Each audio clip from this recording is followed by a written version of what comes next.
Hi there. Now we're going to read lesson 339. I will receive whatever I request. Isn't that powerful? Whatever it is that we're requesting in any given moment, we're going to receive it because the universe only says yes. Period. That's how powerful our thoughts are. Paragraph 1. No one desires pain, but he can think that pain is pleasure. No one would avoid his happiness, but he can think that joy is painful, threatening, and dangerous. Everyone will receive what he requests, but he can be confused indeed about the thing he wants, the state he would attain. What can he then request that he would want when he receives it? He has asked for what will frighten him and bring him suffering.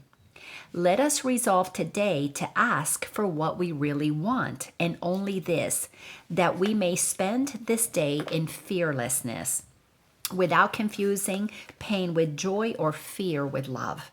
This is so powerful and so incredibly important that we understand what this means. So nobody wants pain. We really don't want that. We are not designed to be in pain. However, we experience pain because we have confused what love is with suffering.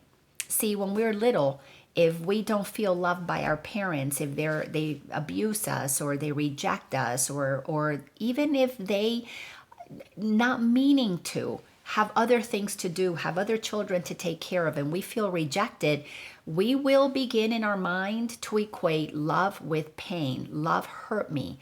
This is why we write so many songs of how love has hurt us, how we can't cross the other side of the street because of you, because you left me. I don't feel safe to be alone because, you chose somebody else. Now my whole life is ruined. So we have equated the things that people do normally, naturally. We complete a relationship and somebody leaves because for whatever reason they don't want to be there anymore, and we take that as there's something wrong with me. So that I was in love with you hurt me becomes love hurts. And again, there are songs that speak to love hurts. So we have to, in our own mind, begin to shift that. Because what happens is that when we believe that love hurts us, we will do everything to sabotage ever being in love again. We will make sure that we ruin the relationships. I know I did. I used to believe that love abandoned me. Because when my dad left and I was 10 years old, that is the connection that I made. People that really love me, that I really love, they leave me. So what did I do? To compensate, I became a people pleaser, and I used to cling to people because them leaving me would hurt more than me clinging and being used by them. I mean, talk about confusion in my mind. So I was suffering with people that actually should not have been in my life, but because I was so afraid that they would leave me, I was clinging to things that were not enjoyable. It wasn't what I really wanted, but my ego mind had me think, oh yeah, you don't want to experience being left, so therefore stay in something that's not enjoyable. That is what this lesson is telling us. I will receive whatever I request. If I believe love hurts, I'm going to hurt myself while I'm holding on to something, or I'm going to hurt myself when I get rid of it. I'm going to sabotage this relationship. I want you out of my life because I don't deserve love. For whatever decision that was created when we were a little child about what love signified to us in our lives is what we carry on as adults. When we as children observe how men treat women, how women treat men, we create that as an expectation that later on in our lives is what we will do. If you're a female and you watch your mom become subservient and be abused by dad, then in the back of your mind, well, that's what you're going to expect happens. Now, in the back of our mind, we can also do the total opposite. We only do the same or the opposite always. If you're going to do the opposite, you're going to avoid any person that begins to become abusive. If you're a female and you saw that women were hurt when you were little, this is a powerful lesson that we have to begin to understand.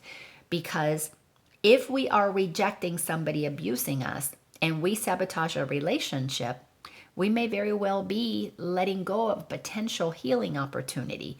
So we have to get really clear that we're always receiving what we request. What is your mind thinking is what we need to be exploring, because we can only be hurt by our thoughts. Again, developing a very intimate relationship with our thoughts, becoming the presence of awareness that is aware of the thinking that is in the mind, is crucial for us to not be run by our mind, but rather for us to begin to realize that what we think about, we bring about. So let me go ahead and read paragraph number 2. Father, this is your day. It is a day in which I would do nothing by myself, but hear your voice in everything I do, requesting only what you offer me, accepting only thoughts you share with me. I had to begin to realize that the reason I clung to people was because I actually had abandoned myself when I accepted the idea that there was something wrong with me because my dad left the family. So I through my training, my spiritual journey was about cultivating a new relationship with God, cultivating a new relationship with myself, realizing that I'm sinless, realizing that I am innocent. I had to go back to my 10-year-old mind and explore, what was I thinking when my dad left? Well, I took it personally. I decided dad leaving means there's something wrong with Laina. You know what's really amazing is years later I had conversations with my sister. We had a family reunion a few years ago.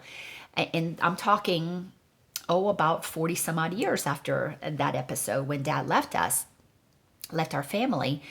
All of us interpreted that as if it was because of us. Each one individually had carried our own story about how we were the cause of creating our family to fall apart. But we didn't talk about each other about that. We just went about our own ideas in our mind, created a story that then we went on to project out into the world, into the men, our partners, the relationships that we had, our interpretation about love.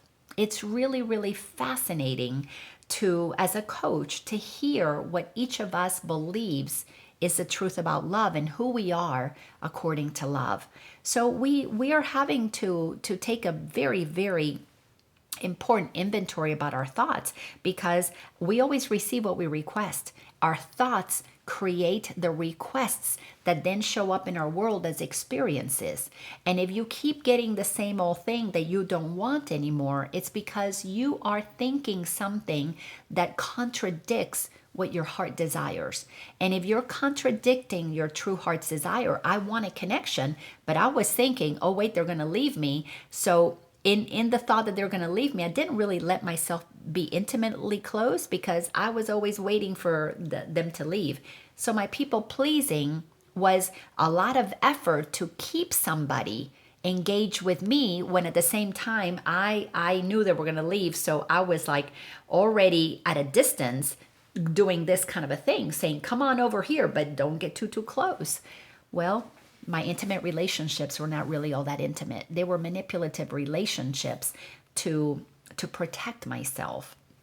And doing all of this work, especially this Course in Miracle works, is about getting very honest with what I'm thinking in my head, because as you have seen, our thoughts are powerful and creative because we're using the mind of God. Whatever we think about, we bring about, because God does not block the creation of what we're thinking. We have to change what we are thinking so that the creations that we experience are consistent with the happiness that is our purpose as God created us. I hope this lesson makes sense to you. Let me read it one more time. Lesson 335. I will receive whatever I request. Please recognize how powerful you are, and just begin to notice that the things that are happening at some level are what you believe you deserve to experience. Even if you don't like it, at some level, subconsciously, you're believing you deserve them. If you don't like things that are happening in your life, change the request that you are sending out by watching the thoughts that you are thinking. Thanks a bunch, and I'll see you in the next lesson. Bye-bye.